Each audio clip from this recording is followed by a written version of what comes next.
अभ्यास करून शेती केली तर नंबर 1 आहे. आणि भावाला म्हणजे लावले तर मग खड्ड्यातच आहेत. वर्षात एकदा पदरून घालावंच लागते. जास्त करायचं, फक्त आलटून पलटून करायचं. जेवायला संध्याकाळी, पण सकाळी तिल चटणी हाणायची. 600 कॅरेट निघालेत. दिवाळी दिवशी मुहूर्त केलं तर चालू तोडायला. आज डबल पहिला फेरला शेवट झाला म्हणायचं. पहिला याच्यात उत्पन्न जवळजवळ आपलं 3 लाख झालं. 3 लाखाचं उत्पन्न त्यातून तो 10-20 वर्षापासून आहे. अच्छा. पण डेली 25ची लागवड 3 वर्षापासून. 1 कॅरेटला 1300 पर्यंत गेलं, 500 पर्यंत गेलं, 1000 पर्यंत गेलं. नाही पदरून 10,000 गेले आपले. पदरून गेले ते. पदरून 1 वर्षे म्हणजे 20 त्याशी नाद पूर्ण होतच नाही. तर शेतकरी मित्रांनो नमस्कार. कृषी मित्र महेश या युट्यूब चॅनलमध्ये मित्रांनो आपलं स्वागत आहे. तर मित्रांनो आज आपण बघणार आहोत टोमॅटो शेतीविषयी संपूर्ण माहिती, योग्य व्यवस्थापन आणि कमी खर्चात जास्तीत जास्त उत्पन्न कसं काढायचं. आपल्यासोबत आहेत मित्रांनो चॅनलवर अनंत बाप्पा कोळपे, चिंचाळे गावातील ज्येष्ठ नागरिक, आधुनिक शेतकरी यांचा आपण आज मुलाखत घेणार आहोत. त्यांनी एकरी 2.5 लाखाचं टोमॅटो शेतीतून उत्पन्न घेतलेलं आहे एकदम कमी खर्चात. आज आपल्यासोबत ते जुटलेले आहेत, तर त्यांच्यासाठी आपण संवाद साधूया. तर नमस्कार बाप्पा. नमस्कार बाप्पा, सर्वप्रथम तुमचा परिचय द्या एकदा. मी संभाजी कोळपे, संभाजी बळीराम कोळपे, राहणार चिंचाळ, तालुका ओढणी, जिल्हा बीड. तुमचा मोबाईल नंबर 70 57 44 23 73. तर बाप्पा, सर्वप्रथम आपण पहिल्या बिया पिकाच्या सुरुवातीपासून आता सुरुवात करूया. तर बाप्पा, पहिल्यांदा आपण हे टोमॅटो शेती टोमॅटो करण्यापासून पूर्वी कशी मशागत केली होती? जे बीड वगैरे कसं नियोजन केलं होतं? नांगरलो होतं, गावरान खत टाकला होता, बेसल डोस टाकला सगळा, 10-26 असन, एरिया असन, ते पोटॅश असन, किट असन, एक 8 नमुन्याचं खत, याचा बेड बनवून आणि मल्चिंग हातरून लागवड केली. आता ह्या दोन्ही सरीमधील अंतर किती फुटाचं आहे? की 5.5 फुटाचं अंतर आहे. 5.5 फूट. आणि बेड किती फुटाचा? बेड समजा दोन्हीचं अंतर दोघाचं 5.5 फूट. अच्छा, दोन्हीचं अंतर 5.5 फूट. 5.5 फूट झाली की डबल दुसरा 5.5 फूट. अच्छा. तर बाप्पा, सर्वप्रथम बियाणं किंवा रोप निवडताना कोणती काळजी घेतली पाहिजे किंवा कोणतं बियाणं आहे तुमचं रोप? जे हंगामात जे येते तेच पाहिजे. आर्यमान पावसाळ्यात येतं, विरान उन्हाळ्यात येत समजा, तर आपण आर्यमान लावलं होतं. आता हे सध्याचं पीक आर्यमान आहे म्हणा. आर्यमान. ठीक आहे. तर बाप्पा, पहिल्या अवस्थेत तुम्ही खत व्यवस्थापन कसं केलं? पहिल्यांदा 1919 होमिक आणि बुरशीनाशक 22 ह्याची आळवणी केली 5. आळवणी 5. आलटून पलटून ह्याची काही त्याच्या काही. अच्छा. परत तर ते आळवणी किती दिवसांनी केली ती रोप लावल्यापासून? तिसऱ्या दिवशी आळवणी केली ती. तर 2 दिवसाला, 3 दिवसाला, 2 दिवसाला करायचो. त्याच नाही आलटून पलटून, बुरशीनाशक आलटून पलटून. अच्छा.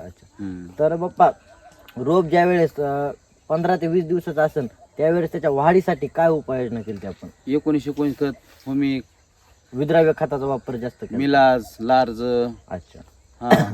आणि तर बाप्पा, फुल अवस्थेत तुम्ही फुल गळ होऊ नये त्यासाठी आपण कशी उपाययोजना केली?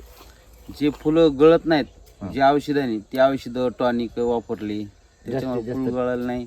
माल लागला, कोर कवच ही औषधं मारवते, बुरशीनाशक आलटून पलटून. तर कोणत्या बुरशीनाशकचा जास्त वापर केला हे सांगू शकता का तुम्ही? कोर कवच कोर कवच नावाच्या बुरशीनाशक. जे बुरशीनाशक भेटते का, आज एक 4-5 दिवसांनी एक, पुन्हा डबल ती एक, पुन्हा 2-4 दिवसांनी एक, असे आलटून पलटून. अच्छा. तर बाप्पा, पहिल्या अवस्थेपासून तर शेवटच्या अवस्थेपर्यंत तुम्ही विद्राव्य खताचा जास्त वापर केला म्हणायचं. तर पहिल्या अवस्थेत विद्राव्य खत कोणतं वापरलं होतं? जास्त 1261 वापरलं. 1261 बाप्पा, पीक किती दिवसाचं असताना तुम्ही वापरलं होतं हे? 1261 काय 15 दिवसाचं असताना वापरलं, सुरू केलं होतं. आधी 1919 होतं, पुन्हा 1261 झालं 13-40-13. 1261. आणि फुटव्यासाठी बाप्पा, सर्वप्रथम फुटव्यासाठी तुम्ही काय उपाययोजना केली ती? फुटव्यासाठी 1261च काम करतंय. आणि प्लॅन्टो खत आधी वापरला तर त्याच्यामुळे जास्त होतो फुटवा. गावरान खत आणि प्लॅन्टो खत पाहिजे. आता हे बाप्पा, किती एकरचा प्लॉट आहे आपला? हे आपलं 5,000 झाड आहे, तर अर्धा एकरचा प्लॉट आहे. अर्धा एकरचा. तर त्या 1919 ज्या वेळेस तुम्ही विद्राव्य खत दिलं ते पहिल्या डोसला किती किलो दिलं? पहिल्या डोसला आळवणीला 2 किलो लागलं होतं. अच्छा. दुसऱ्या आळवणीला 2.5 किलो लागलं. दुसऱ्या पुन्हा 1261 2 किलो. 1261 2 किलो 15 दिवसांनी केलं? नाही 4-4 दिवसांनी अशी आळवणी केली ना त्याच्या 4-4 15. दिवसांनी आळवण हो. केलं. अच्छा. पण पुन्हा नंतर बाप्पा 1261 झालं की 13-40-13 13-40-13 13-40-13 प्रति किलो किती सोडला अर्ध्या एकर साठी? अर्धा एकरसाठी 3 किलो, अर्ध्या एकर साठी 3 किलो. दरवेळेस 3 किलो सोडायचं. अच्छा. 3 किलोची ड्रीप वॉटर सगळं नियोजन ड्रीप केलं वॉटर म्हणायचं. सोडायचं. त्याबरोबर काही दुसरं व्यतिरिक्त? Humic Humic. ती कॅल्शियम बोरान 8 दिवसाला हुमिक असते, हम्म. कॅल्शियम बोरान असते, एखादं बुरशीनाशक औषध टाकायचं त्याच्यामध्ये. अच्छा. जास्त करायचं, फक्त आलटून पलटून करायचं. जेवायला संध्याकाळी पण सकाळी तेल चटणी हाणायची. हा. तर बाप्पा असं आपण ज्यावेळेस माल लागन ते माल जास्त पोचण्यासाठी किंवा मालाचा आकार छान होण्यासाठी काय उपाययोजना केली आपण? त्याला 0-32-34 करतो काम, हा. पण थोडकाच पाहिजे. ते 2 किलो पाहिजे, अर्धा एकरला 2 किलो. अर्ध्या एकर साठी 2 किलो 0.52. हो. आणि त्यासोबत आणि काही त्यासोबत मिलाज, लार्ज असे टॉनिक पाहिजे. मिलाज लार्ज टॉनिक ते पण ड्रिप वॉटर ड्रीप वॉटर सोडायची. अच्छा. किती दिवसांनी बाप्पा आता समजा आज सोडलं तर किती दिवसांनी नंतरचा ड्रिप सोडतात? 5 दिवसाचा फरक बदल ठेवायचा. 5 दिवसाचा फरक सोडून मित्रांनो आपण बदल करून 5 दिवसाच्या अंतराने ड्रेचिंग करू शकता तुम्ही प्रति 5 दिवसानंतर. तर बाप्पा या टमाटोला आता आपण अर्ध्या एकर मध्ये कितीचं उत्पन्न घेतलंय तुम्ही? हे आतापर्यंत आपले 650 कॅरेट निघालेत. हा. दिवाळी दिवशी मुहूर्त केलं तर चालू तोडायला. आज डबल पहिला फेरला, शेवट झाला म्हणायचं पहिला फेर. आता डबल फेर लगेच लागला माल. डबल माल लागलाय म्हणा. डबल माल लागला. तर डबल माल लागण्यासाठी बाप्पा तुम्ही नंतर काय उपाययोजना केली, कशी उपाययोजना केली? हेच खाया पिया चालू ठेवायचं, म्हणजे चालू ह्याच्यात डबल माल लागतो. अच्छा. म्हणजे खत व्यवस्थापन. हा, हे खत केलं. व्यवस्था पण चालू ठेवलं हा. का बंद ठेवायचंच नाही. हे का आता जवळजवळ 20 कॅरेट निघाले आपली. अच्छा. हो. तर बाप्पा आपण दिवाळीला पहिला तोडा केला तर टमाट्याचे सगळ्यात तोडे किती होते अंदाजे? थोडे काय 60 तोडा होतो. एक दिवस आडच तोडा होतो. तर आपले एक दिवस आड किती कॅरेट असे निघत होते पहिल्यांदा जवळजवळ 400 कॅरेट निघाली. टोटल 400 निघाली. टोटल 400 निघेल. हो. 400 कॅरेट इंटू 400 हो म्हणजे 1,60,000चं आपलं उत्पन्न हो झालं. 400 गेले. आणि आता कमी जास्त 200 कॅरेट निघू शकते. आता जवळजवळ अजून 400 कॅरेट निघते. 400 हा. कॅरेट सगळे म्हणजे आता 650 कॅरेट मार्केटला पोहोचले आपले. 650 कॅरेट. आता इथून मोर काय निघते ते निघते, पण अजून 400 निघतेची कॅपॅसिटी. अच्छा. आणि जोपर्यंत भाव आहे हा. तोपर्यंत माल कमी होतच नाही. आता हे काय याला वरी फुलं लागा चालू, हो. हे माल लागा चालू, हे वरी फुलं चालू. ठीक आहे सेटिंग. तर बाप्पा आता सेटिंग हम्म. घोसाची घोस. तर बाप्पा आता हे तुम्ही 600 कॅरेट काढले त्यामध्ये खर्च किती झाला तुमचा प्रति अर्ध्या एकर साठी? अर्धा एकरला आपल्याला खर्च कमीत कमी 50,000 आला. 50,000 प्रति खर्च आला. हा.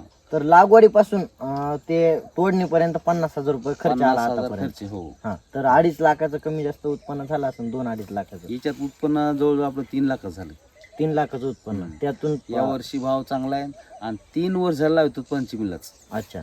तर तुमचा 3 वर्षाचा अनुभव आहे म्हणायचं हे. 3 वर्ष पंचमीला येतो. हा. अनुभव तो 10-20 वर्षापासून आहे. अच्छा. पण डेली पंचमीची लागवड 3 वर्षापासून. 3 वर्षापासून पंचमीला लागवड करते हो. म्हणायचं. तर बाप्पा गेल्या वर्षी पण बाजार भाव कसा होता तुमचा? गेल्या वर्षी तर लय भारी होता. 1200-1300 होता भाव प्रति एकरला भाव? हो. नाही, कॅरेटला भाव. अच्छा. प्रति टमाट्याला कॅरेटला. 1 कॅरेटला 1300 पर्यंत गेलं, 500 पर्यंत गेलं, हम्म. 1000 पर्यंत गेलं. तर बाप्पा एखाद्या वर्षी तुम्ही लॉस घेतलाय का ह्याच्यामध्ये? लॉस घेतला नाही 1 वर्षी. अच्छा. हा. तर लॉस जर झाला बाप्पा, कमी भाव लागला तर आपला खर्च कमीत कमी निघू शकतोय का? नाही, पदरून 10,000 गेले आपले. पदरून गेले ते? पदरून 1 वर्षी अच्छा. म्हणजे 20 वर्षात एकदा पदरून घालावंच लागते. अच्छा. त्याशिवाय नाद पूर्ण होतच नाही. हो. तर बाप्पा आता आपण मित्रांनो प्लांट बघू शकता. एकदम अतिशय उत्कृष्ट असा माल लागलेला आहे आपल्यासाठी, आपल्या पिकाला. बाप्पा आता हे तुम्ही माल आहे, आता हे माल पोषण किती दिवसांनी पोसू शकतो? हे काय चालूच आहे म्हणत. आता एक आज काय तोडले तर आता हे घड्याची गरज लागली. ते काय घोसत. बाप्पा आज काही तुम्ही विद्राव्य खताचा हे केलाय का, ड्रिचिंग वगैरे? आज नाही केली, त्या 2-4 दिवसात नाही केली. हा. पण आता उद्या परवा 0-32-34 सोडणार. हा. हा. बाप्पा आता या पिकामध्ये आपण 2-2.5 लाखाचं सगळं उत्पन्न घेतलं म्हणायचं. 50,000 रुपये खर्च. यामध्ये बाप्पा सगळ्यात टोमॅटो शेतीचा जो विचार केला, सगळ्यात रोगाची रोग का कोणता येतो? याला जास्त नागाळी असती, हां. दुसरी नंबर करप्या असतो, अच्छा तिसरा नंबरला दावणी हे रोग असतात.